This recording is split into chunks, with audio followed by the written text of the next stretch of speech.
Hi, Mr. Wright here, and welcome to this film in which we'll work through some inequality exam questions. These questions are perfect if you're aiming for a grade 4 or a grade 5.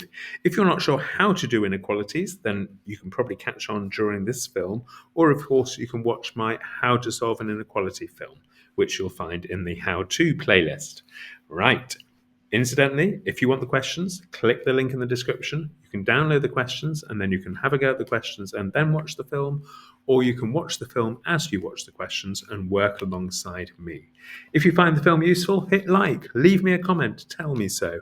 If you've got a question, leave it in the comments, and of course, I'll respond. Right, let's get on with the maths. Okay, question 1. Solve the inequality 4x plus 7 is greater than 2. Right, now I'm going to use the float and ping method for all of these. So I'm going to float and ping that plus 7. So now I've got 4x is greater than 2 minus 7, which is minus 5. And now I'm going to escalate down that 4 to give me x is greater than minus 5 over 4, or minus 5 divided by 4, which is minus 1 1/4. But that would be an okay answer, minus 5 over 4. Question 2. Now my inequality here has got unknowns on both sides. Now which side has the fewest? Answer the right-hand side, because that has 2t, which is fewer than 7t. So I'm going to float and ping these 2t's onto the other side. They can be taken away then. 5t minus 8 is less than 7. Float and ping that minus 8. 5t is less than, it turns to a plus 8, 15. Escalate down the 5. T is less than 15 divided by 5, so t is less than 3. On the number line below, represent the solution set of the inequality solved in part 1. So I've got to represent t is less than 3. Now, here's 3. So t is going to have to be less than 3. Now, it doesn't include the 3, so I have a circle which is not filled in there. Let's move on. Question 3. We're thinking of a whole number which we've called w. And here's some information. W is greater than 7 and w is less than or equal to 10. Write down the possible values of w. Now we know it's a whole number. So could it be 7? No, because it has to be greater than 7. Could be 8, could be 9, could it be 10? Yes. Could it be 11? No, because it has to be greater than, less than or equal to 10. Question 4. Write down the inequality shown on this number line. Well, it's definitely less than 2, isn't it? But is it less than or equal to 2? Yes, it is, because this circle here is filled in. So the answer is that x has to be less than or equal to 2. Let's carry on. Here's some information. I'm told that minus 4 is less than or equal to 2y, which is less than 6. Y is a whole number. Write down all the possible values for y.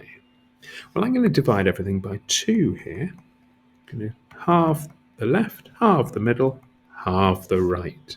So minus 2 is less than or equal to y is less than or equal to 3. So y is between minus 2 and 3. But it could be minus 2 because it's minus 2 is less than or equal to y.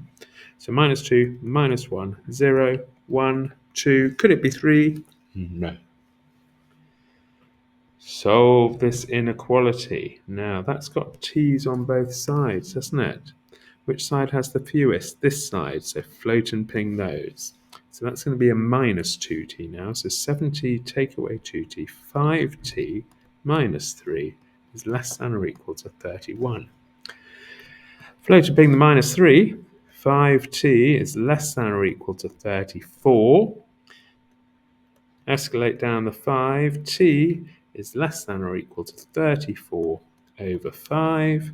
So t is less than or equal to 6.8. Okay, let's continue. Question 5. I've got another three-way one here, look. I've got minus 7 is less than or equal to 2x minus 3 is less than 5. Right, let's plus 3 onto all these three. So I'm going to plus 3 here to get rid of that minus 3, and plus 3 here.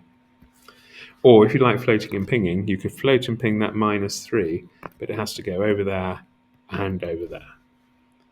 Right. So I'm going to have minus 7 plus 3, minus 4 is less than or equal to 2x, because I've got rid of that minus 3. 5 plus 3 is 8. Now I'm going to divide by 2, divide by 2, and divide by 2. So I'm going to get minus 2 is less than or equal to x, which is less than or equal to 4. On the number line, represent the solution set. Well, x lies between minus 2 and 4, doesn't it? But it can equal minus 2, so that better be a solid circle, but it can't be 4, so that better be an unfilled in circle. Okay, question 6.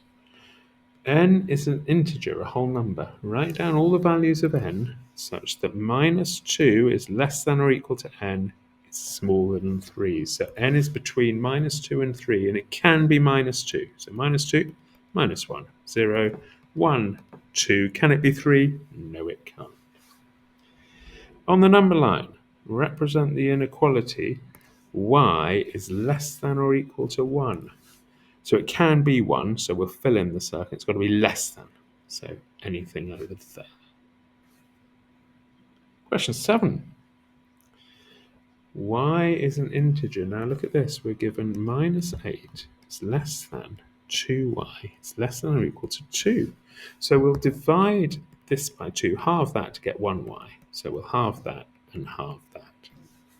So minus 8 divided by 2, minus 4 is less than y, is less than or equal to 1.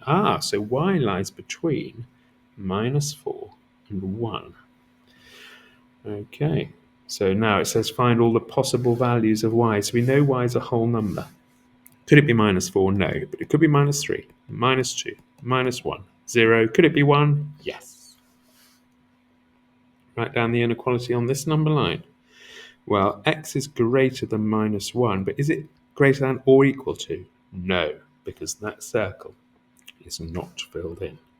X is greater than minus 1. Question 8. All right, solve this inequality. Well, I think what I'm going to do is float and ping the 3. That's going to leave me with minus 4x is less than or equal to 11. Take away 3 is 8. Now, different ways of doing this now. If I escalate down that 4, then I'm going to get minus x is less than or equal to 8 divided by 4. So minus x is less than or equal to 2. So you have to remember that rule with inequalities, that if you change the signs, you have to change the sign in the middle. So x will be greater than or equal to minus 2. Let's move on to question 9. Let's float and ping the minus 7. Gives me 5x is less than or equal to 9. And now we'll escalate down the 5. X is less than or equal to 9 over 5. So x is less than or equal to 1.8 if you do 9 divided by 5 on your calculator. Question 10. Solve this inequality. Let's float and ping the plus 7. 2x is greater than 4 take away 7 is minus 3. Let's escalate down the 2. X is greater than minus 3 over 2. Now that would be okay as an answer, or you could say x is greater than minus 1.5 if you wanted to. Question 11. I've got q's on both sides. I've got 2q here and minus 3q there. Which side has the fewest? This side has minus 3q. That's fewer than 2q, because minus 3 is less than 2. So I'm going to float and ping that minus 3q. Let's get rid of that so I've got a bit of room. Right, float and ping the minus 3q, so it becomes plus 3q. So I'm going to have 5q, 2q plus 3q is greater than or equal to 31. And now I can escalate down the 5. Q is greater than or equal to 31 over 5. 31 divided by 5. So if you do that on your calculator, you'll get Q is greater than 6.2. Let's move on. Here we've got some information about n, look. Minus 2 is less than or equal to n, which is less than 3. So it's between minus 2 and 3, isn't it? N is a whole number. Write down all the possible values of n. Well, could it be minus 2? Yes, because it's less than or equal to. Minus 1, 0, 1, 2, 3? No. Question 12.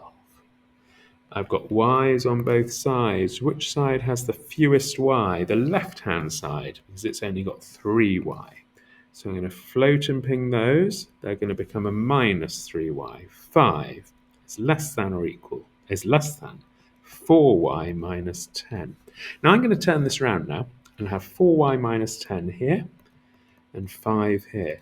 But I'm going to have to say 4y minus 10 is less than 5 because this line said 5 was greater than 4y minus 10. So if I turn it around, I have to turn around this side.